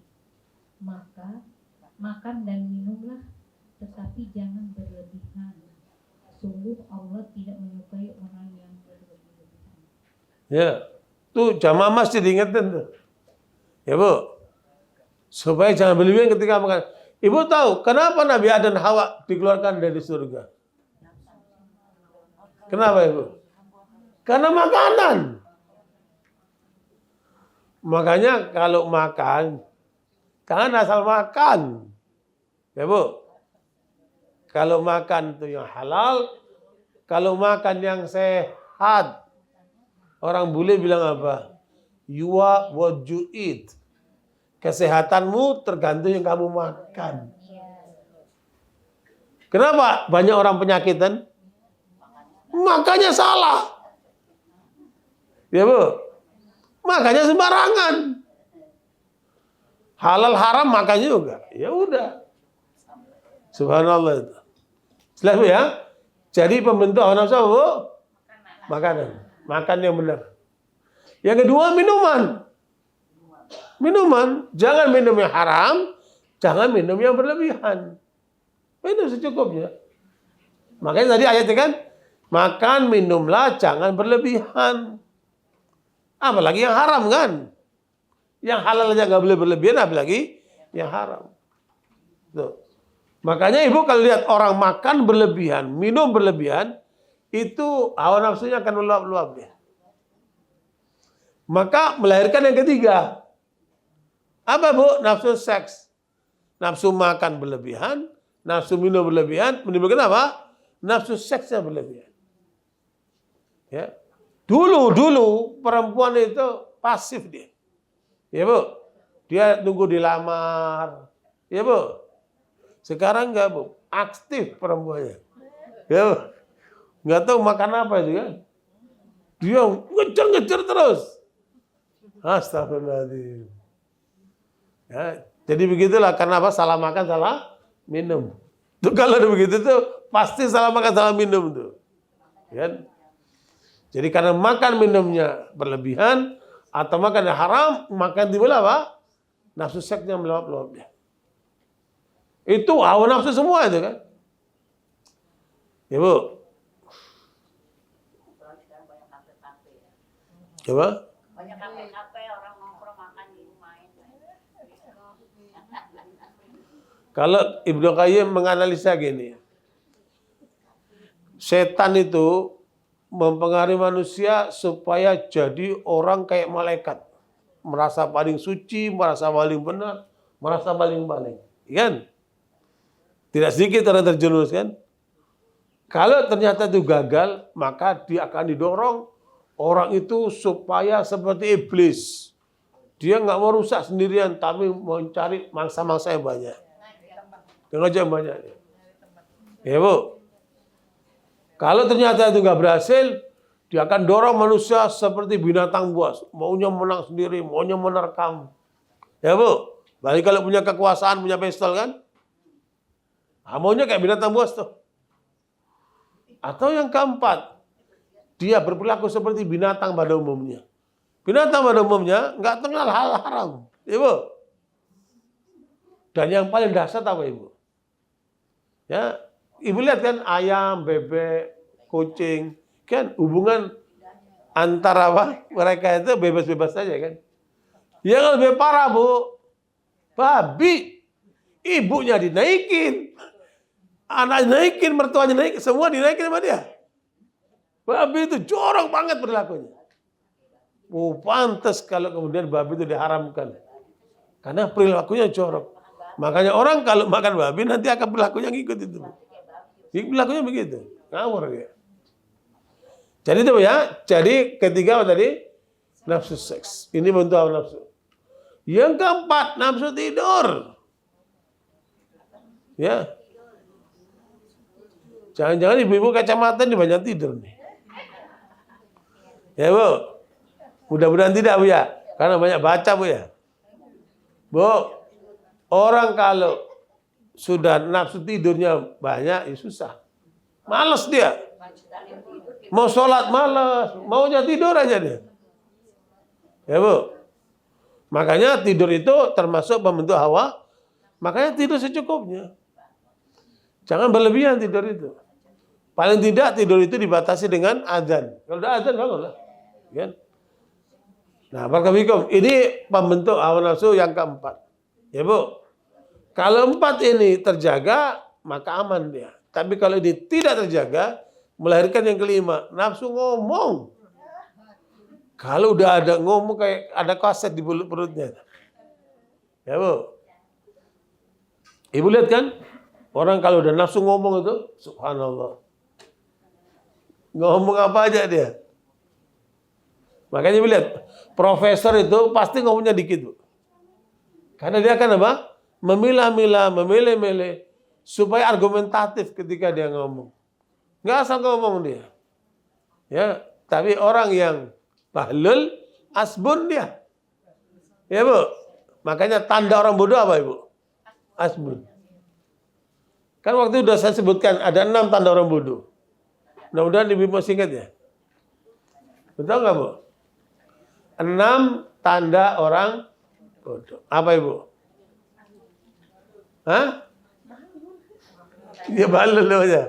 Tanda bodoh balul. Ya Bu, ngomong tidak bermutu, asbun. Tanda bodoh ini. Ya. Kalau udah kayak gini nggak usah ditanggapin udah. Ngapain kita capek-capekin? Orang balul begini kan. Yang ketiga, yang kedua, marah tanpa sebab. Marah tanpa sebab. Lah, ini suami masalah di kantor, marahnya di rumah. Ya, berarti apa? Balul, nggak usah ditanggapin. Ya. Yang ketiga, memberikan bukan pada tempatnya. Ya, memberikan bukan pada, ini kamu saya kasih buat beli rokok lah. Malah ngerusak itu kan, racun. Memberikan pada tempatnya, balul.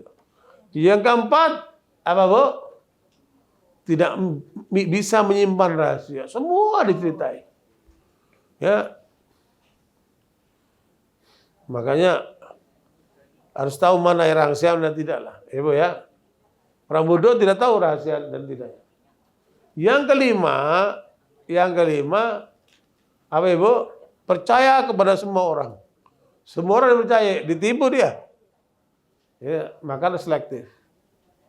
Yang keenam, tidak tahu siapa kawan, tidak tahu siapa lawan. Itu tanda orang bodoh. Makanya orang bodoh itu temennya dimusuhin, saudaranya dimusuhin, ya Bu. Bodoh itu. Nah kalau itu terjadi sama Ustaz saling nyerang sendiri ya, balil Ustaz. Kayak nggak tahu siapa musuhnya kan.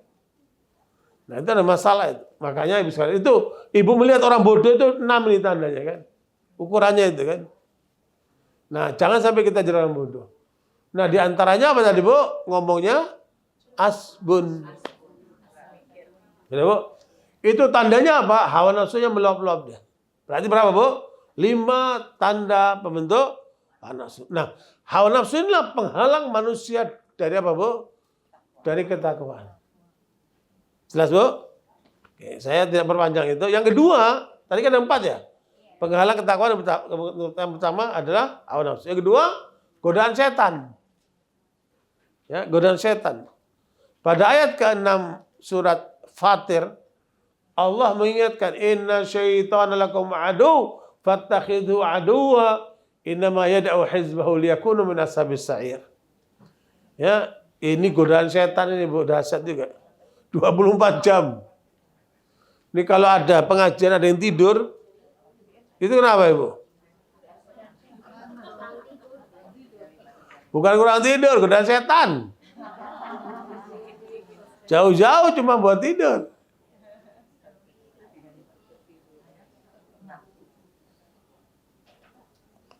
Fatir ayat 6 Bu.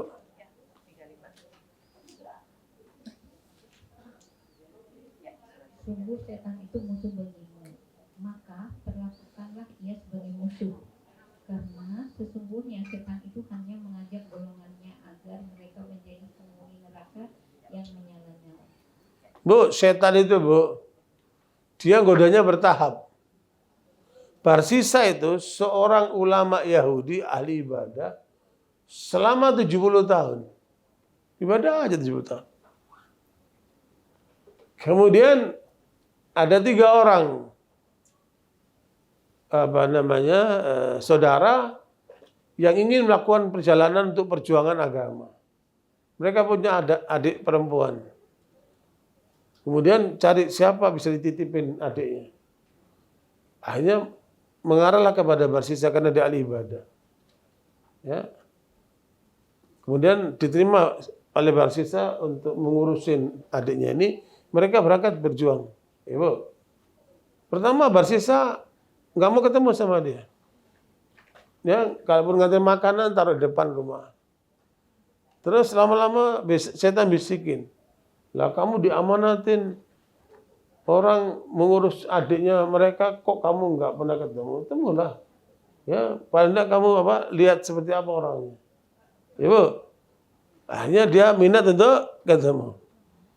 Udah ketemu, udah lihat tahu orangnya.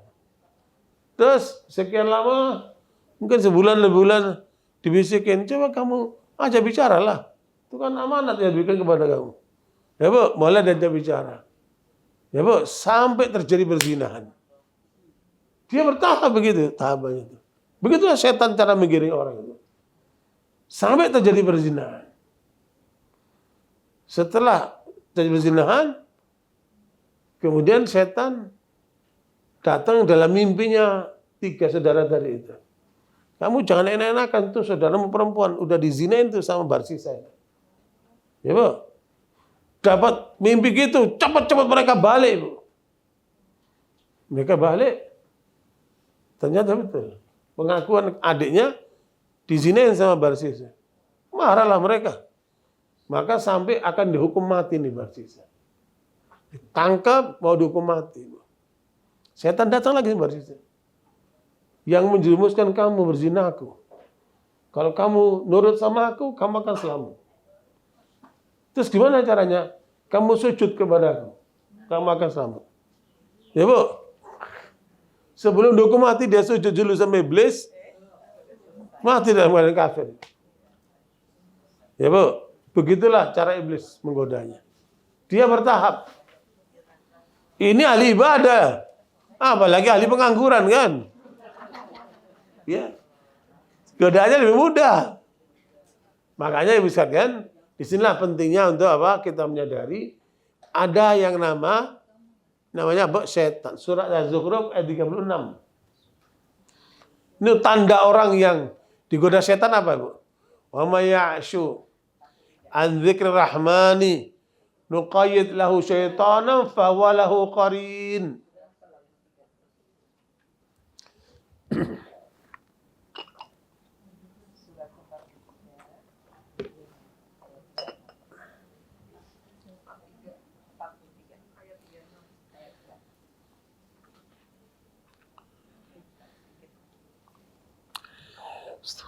Dan barang siapa yang berpaling dari pengajaran Allah yang Maha Pengasih, Al-Quran, kami biarkan setan menyesatkannya dan menjadi teman karibnya.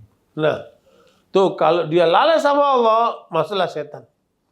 Makanya jangan lalai sama Allah dalam semua keadaan. Ya, supaya apa? Kita tidak dimasukin oleh setan. Dalam Muslim Rasul mengatakan setiap orang ini ada satu jin. Ya Bu, di dalam dirinya yang kalau dia lalai, jin itu berubah untuk menggoda dia. Ya Bu. Ini pertama ibu kita semuanya tundukkan jin yang ada di dalam diri kita itu. Nabi ditanya, apakah engkau juga ya Rasulullah? Iya, di dalam diriku ada satu jin, tapi Allah membantuku dengan menundukkan jin ini sehingga tidak menggoda aku. Ya, sementara kita mau pengajian jangan gitu pakai lipstik biar nggak kelihatan pucat. Mau pengajian lipstik, ya Allah. Ya Bu, itu godaan apa itu? Makanya Ibu sekalian, godaan setan ini luar biasa. 24 jam. Ya, tidur dia datang, mimpi pun dia datang. Apalagi melek kan. Makanya tanda orang kena setan kan Bu, ketika dia lalai kepada Allah. Nah, ini yang kedua, godaan apa? Setan ini hambatan takwa ini. Dan juratannya luar biasa. Pada ayat 21 surat An-Nur. Ini mengerikan sekali nih Bu. Ya ayyuhalladzina amanu la tattabi'u khutuwatis syaitan. Wa may yattabi' khutuwatis syaitan fa innahu ya'muru bil fahsya'i wal munkar. Walaula fadlullahi 'alaikum wa rahmatuhu ma zaka minkum min ahadin abada. Ngeri banget nih ayat ini. An-Nur ayat 21.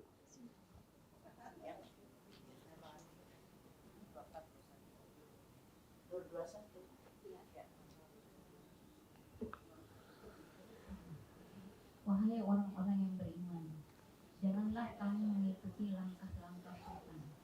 Barang siapa yang mengikuti langkah-langkah setan, maka sesungguhnya dia menyuruh mengerjakan perbuatan yang keji dan munkar.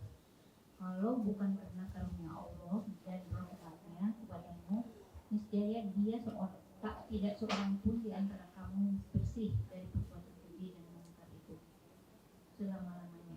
Tetapi Allah membersihkan siapa yang dia kehendaki, dan Allah Maha mendengar dan Maha mengetahui. Itu pemberitaan dari Allah. Kalau tidak karena apa Bu? Karunia dan rahmat Allah, tidak ada seorang pun yang selamat dari godaan setan. Selama-lamanya kata Allah. Apa itu karunia Allah dan rahmat Bu? Apa? Islam dan Al-Quran. Tanpa Islam dan Al-Quran tidak akan seorang pun selamat dari godaan setan. Ya Bu, makanya jangan jauh dari Islam dan Al-Quran. Kalau enggak, ya udah dipermainkan sama setan seperti anak main bola ibu, tendang sono, tendang sini. Ya orang kalau dipermainkan setan, auzubillah. Ibu punya istri, istrinya didalimi. Punya anak, anaknya tidak dididik dengan benar. Punya usaha, usahanya halal haram, nggak jelas. Ya, dipermainkan sama setan. Punya kekuasaan, dia zalim miskin banyak orang. Naudzubillah min dzalik. Jadi permainan setan dia. Ya, ini yang kedua Bu ya. Apa Bu? Hambatan takwa. Yang kedua adalah godaan setan. Bukan main ini kan. Hambatan yang ketiga apa Bu? Godaan dunia. Godaan dunia. Ya Bu, ada ungkapan yang jahat begini. Nyari yang haram aja susah, apalagi yang halal. Naudzubillah min dzalik. Ini jahat banget Ibu. Ya. Makanya jangan bersentuhan yang haram, karena harta yang haram itu, ya Bu, kalau masuk dalam tubuh kita, kata Nabi, tidak akan masuk surga siapa yang di dalam tubuhnya ada daging yang tumbuh dari haram. Ya, la yadkhulul jannata man kana tidak masuk surga orang yang ada di dalam tubuhnya Bu, daging yang tumbuh dari yang haram. Ya, la yadkhulul jannata man kana itu dari Nabi itu, man nabata lahmuhu min haram, ya. Siapa yang dagingnya itu tumbuh dari haram, maka dia tidak akan masuk surga. Dan orang yang makan haram itu doanya nggak dikabulkan sama Allah. Jadi penghalang doa itu juga apa Bu? Karena sumber haram. Dan orang yang suka makan haram itu sulit untuk menerima kebenaran Ibu. Ya, makanya kalau datang pengajian itu nggak tenang dia. Kaki ke kanan, ke kiri itu lama banget di pengajian. Dia nggak betah dia. Ya Bu. Makanya Ibu sekalian, jauhin yang haram karena itu membuat orang menderita. Nah, dunia ini seperti fata morgana. Kelihatan dari jauh seperti air, tapi ketika deketin bukan air. Ya, dia menipu dia. Makanya Allah ingatkan pada ayat 185 surat Al-Imran, kullu nafsin dha'iqatul maut wa innama tuwaffawna ujurakum yawmal qiyamah faman zuhziha 'anil nari wa udkhilal jannata faqad faz wa mal hayatud dunya illa mata'ul ghurur.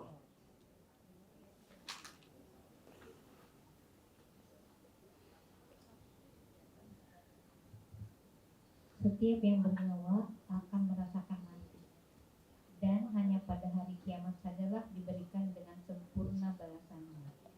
Dan siapa dijauhkan dari neraka dan dimasukkan ke dalam surga, sungguh dia memperoleh kemenangan.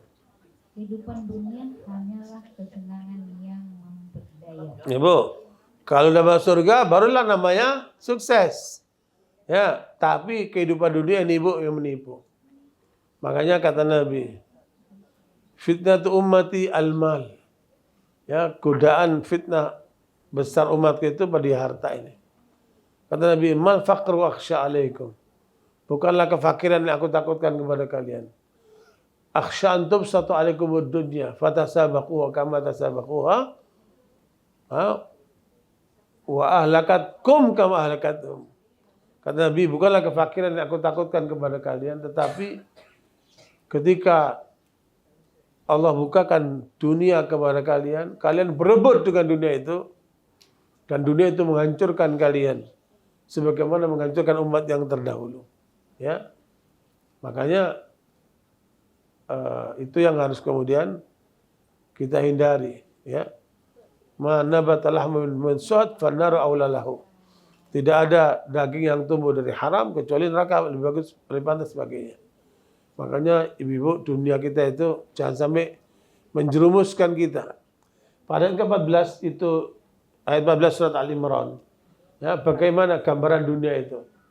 Zuyyina linnasi hubbu syahawat minan nisa wal banin wal qanatir al muqantarati min adh-dhahabi wal fiddati wal khayl musamati wal an'am wal harth dzalika matal hayatud dunya Wallahu inda husnul ma'ab.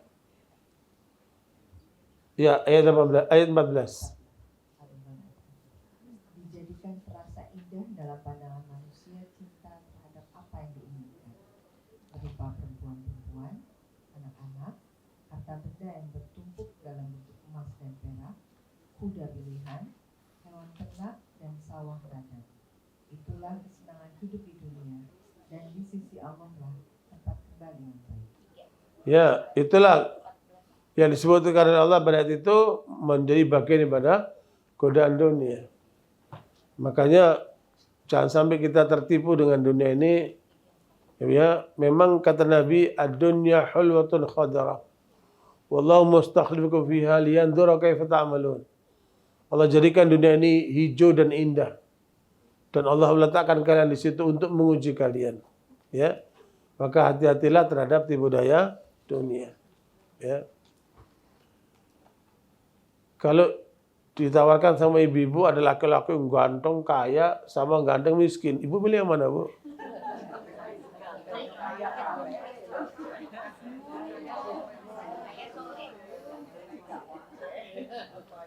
Jadi ternyata memang begitulah manusia ya.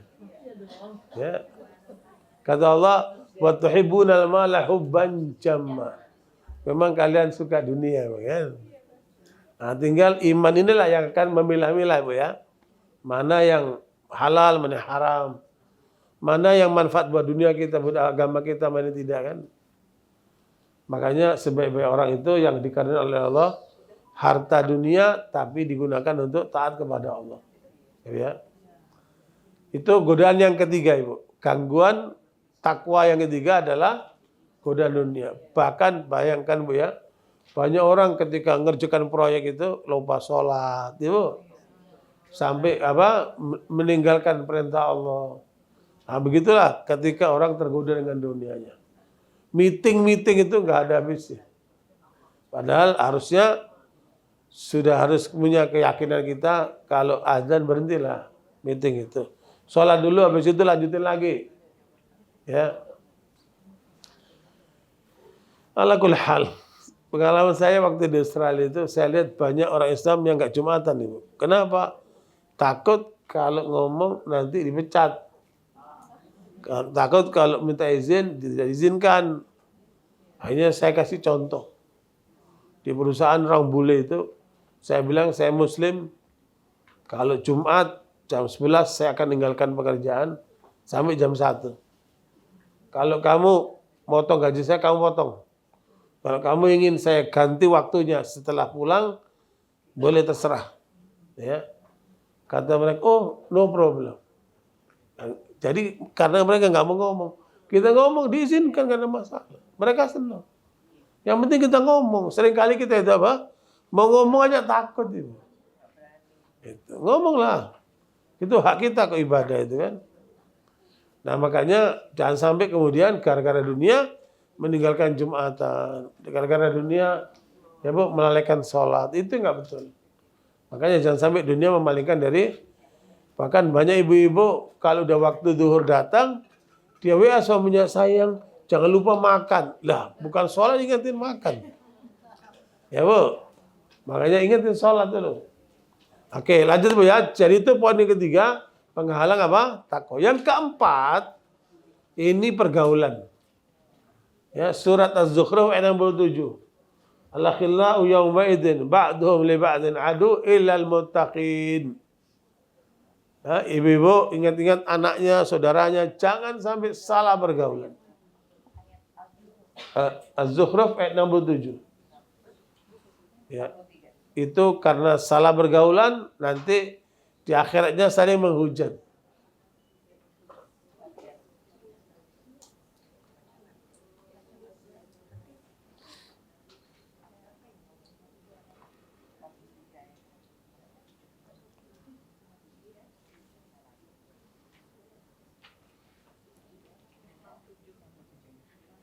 Teman-teman karib pada hari itu saling bermusuhan satu sama lain, kecuali mereka yang bertakwa. Selain orang bertakwa, nanti di akhirat saling menghujat. Ya Bu, saling menarik supaya semuanya masuk neraka. Ya, kalau ada yang sudah lolos akan ditarik oleh teman yang nggak benar itu. Dan ibu lihat dalam pergaulan ini kan berapa banyak orang rusak karena sahabatnya. Makanya kata Nabi, al-mar'u ala dini khalilih falyandur man yukhalilu. Seseorang agamanya tergantung dengan kawannya. Maka perhatikan siapa kawannya. Jadi kalau ibu ingin melihat anaknya, jangan cuma lihat dia, bagaimana dengan kawannya itu. Kalau kawannya nggak benar, dia akan ke bawah itu. Ya makanya kan hidup ini cuma dua, Bu, mempengaruhi atau dipengaruhi. Kalau yang kuat dia mempengaruhi, nggak kuat dia akan dipengaruhi, kan? Betapa banyak itu orang-orang yang di penjara itu menyesal karena apa? Dijerumuskan oleh temannya sendiri. Ya, dan itu sakitnya di sini, Bu ya. Makanya jangan sampai kita apa? Salah memilih pergaulan, ya Bu. Dengan demikian maka bahasan kita sudah lengkap. Bagaimana tiket mengarah ke arah Allah itu, kata Nabi, kullu nasi ghadin faba'i'u nafsahu famu'tiquha au mubiquha. Setiap orang sekarang sedang berjalan menuju Tuhannya. Tinggal bagaimana dia, ya Bu, membebaskan dirinya supaya selamat dari api neraka, ataukah dia menjerumuskan diri dalam api neraka itu. Makanya kita harus mampu membebaskan diri kita dari semua jeratan itu, supaya perjalanan kita itu lurus ya Bu ya. Ya, dari 4 hambatan tadi itu Bu. Wallahu a'lam. Setelah lagi udah azan, silakan kalau ada pertanyaan. Ya. Ustaz kan kalau perempuan dilarang mengiringi mayat ke kuburan ya Ustaz. Nah terus kan ada hadis gini Ustaz. Siapa yang hari ini sedekah, siapa yang hari ini puasa, siapa yang hari ini memang sakit dan takziah kepada yang meninggal akan mendapatkan pahala seperti satu gunung Uhud. Nah bagaimana perempuan kan semua bisa tuh, tapi terbatasnya hanya tidak mengantar ke kuburan. Ya. Jadi ini ada 2 hadis yang tercampur oleh ibu ini. Ya, hadis yang pertama, siapa yang mengurus jenazah, dia menyolatkan, ya Bu, kemudian dia mengantarkan, maka menyolatkan itu dapat 1 gunung, mengantar jenazah sampai 1 gunung, ya kan? Nah, kemudian hadis yang kedua, hadis riwayat Muslim, bahwa siapa yang melakukan 4 amalan sekaligus hari itu, kalau dia mati, silakan masuk surga dari 8 pintu. Beda lagi dengan 1 gunung, Bu. Ini hadis lain. Nabi bertanya kepada para sahabat, siapa yang hari ini sedang puasa? Abu Bakar katakan saya, Rasulullah. Siapa yang hari ini sudah bersedekah? Abu Bakar katakan saya, Rasulullah. Siapa hari ini sudah mengunjungi orang sakit? Abu Bakar katakan saya, Rasulullah. Siapa hari ini sudah mengantarkan jenazah? Yang keempat, Abu Bakar mengatakan saya, Rasulullah. Kata Nabi, siapa yang mengamalkan 4 ini dalam hari itu dan meninggal dunia, maka dia akan masuk surga dari 8 pintu. Silakan DPD. Nah, urusan perempuan mengantar jenazah itu yang tadi disebutkan Nabi tidak sampai kepada kuburan, takziah di rumah saja. Jadi kalau ada orang meninggal, ibu takziah di rumah saja, nggak usah ikut ke kuburan. Ya sama. Karena tadi itu keutamaan perempuan ini, kalaupun nggak mengamalkan, dia sama dengan laki-laki. Itu kelebihan perempuan tuh. Jadi nggak usah ikut-ikut ke sana. Ya. Dulu Nabi pernah mengatakan bahkan bukan cuma mengantar jenazah, ziarah kubur. La'anallahu zawaratil kubur. Allah melaknat wanita-wanita yang suka berziarah kubur. Ya, kenapa? Perempuan itu emosional dia. Ya. Makanya kemudian yang mengatakan kuntu nahaitukum an ziyaratil kubur ala fazuruha. Dulu aku melarang kalian berziarah kubur, sekarang boleh. Ya, tapi tidak sampai kemudian menjadi perhatian laki-laki itu. Jadi kalau ibu ikut ngantar jenazah kan laki perempuan, ibu jadi menjadi perhatian apa? Laki-laki yang hadir di acara itu. Itu kalau ibu datang berziarah ke kuburan boleh. Itu pun dilarang terlalu banyak. Karena ziarah kubur itu 2 misinya ibu. Mengingatkan mati dan mendoakan ya jangan malah minta-minta saya di kuburan. Ya, justru apa kita mendoakan. Wallahu a'lam bishawab. Iya, Bu. Iya, Bu. Tadi mengenai misalkan godaan setan seperti contohnya dokter, ini adik-adik saya, dia dokter, mungkin karena masih junior, dia ditempatkannya di UGD. Nah misalkan pada saat dia nolong tuh pada saat menjelang asar, lalu dia harus nolong dan kesannya nggak bisa ditinggal, berarti asar itu kelewat katanya. Itu gimana Ustaz? Iya. Jadi itu udah berlama gitu. Lalu satu lagi tadi langkah setan tuh contohnya apa misalkan? Yang tadi. iya. Jadi untuk yang pertama, kondisi seorang dokter yang sedang bertugas menghadapi pasien yang harus segera ditangani. Kalau tidak mati dia, ya, atau mengalami cacat berat dan seterusnya. Jadi kalau sudah begitu, berarti kondisi darurat. Harus menjalankan tugas dulu, karena nanti dia sholat. Ya. Sholat asarnya itu jadinya mungkin kodo ya jadinya. Enggak, dia sholat tapi mungkin agak terlambat, tidak tepat waktu gitu. Iya. Kalau umpama zuhur, dia zuhur bisa jamak dengan asar. Makanya karena asar ini. Karena asar itu kan mendekatnya ke maghrib. Kalau dia menunda waktunya sampai dia selesai menangani pasiennya. Kalau sampai yang belum selesai juga bagaimana Ustaz? Sholat pada saat kapan saja dia memiliki itu selesai. Terus sholat dia. Iya. Soalnya yang bersangkutan tuh sekarang udah tua gitu. Iya. Dia jadi ingat sembuh banyak nih kayaknya. Iya. Ya itu keadaan darurat yang memang dalam Islam itu Bu, nyawa manusia lebih diutamakan yang lainnya. Hifdzun nafs itu menjaga nyawa itu lebih diutamakan. Adapun godaan setan, tadi cerita basisnya kan itu kan godaan setan. Awalnya supaya lihat, lama-lama supaya ngomong. Ya, lama-lama iya, itu proses berjalan gitu. Jadi godaan setan ini memang bertahap dia. Ya, ibu semua lihat kan perzinahan itu nggak langsung perzinahan dia bertahap dia. Ya, nah, begitulah orang ketika mengalami terlibat dengan pinjol atau judol atau apa itu. Ya, awalnya dia punya hajat, ya, nah, didorong sama dia untuk ke sana. Nah, itu kan proses panjang itu sampai dia terjerumus itu. Artinya memang dia bertahap. Khutuwat itu artinya bertahap dia. Dan ada 7 langkah setan. Itu mungkin lain waktu insyaallah. Jadi segitu banyaknya.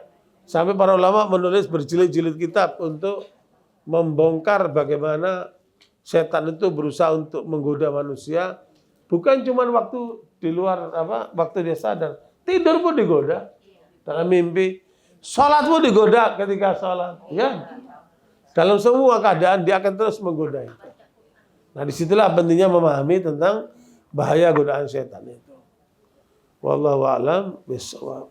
Insyaallah kita lanjutkan nanti kalau diskusi. Kita salat zuhur dulu. Jazakumullah khair atas perhatiannya, semoga manfaat. Subhanakallahumma wa bihamdika asyhadu an la ilaha illa anta astaghfiruka wa atubu ilaik. Alhamdulillah. Wassalamualaikum warahmatullahi wabarakatuh. Waalaikumsalam warahmatullahi wabarakatuh.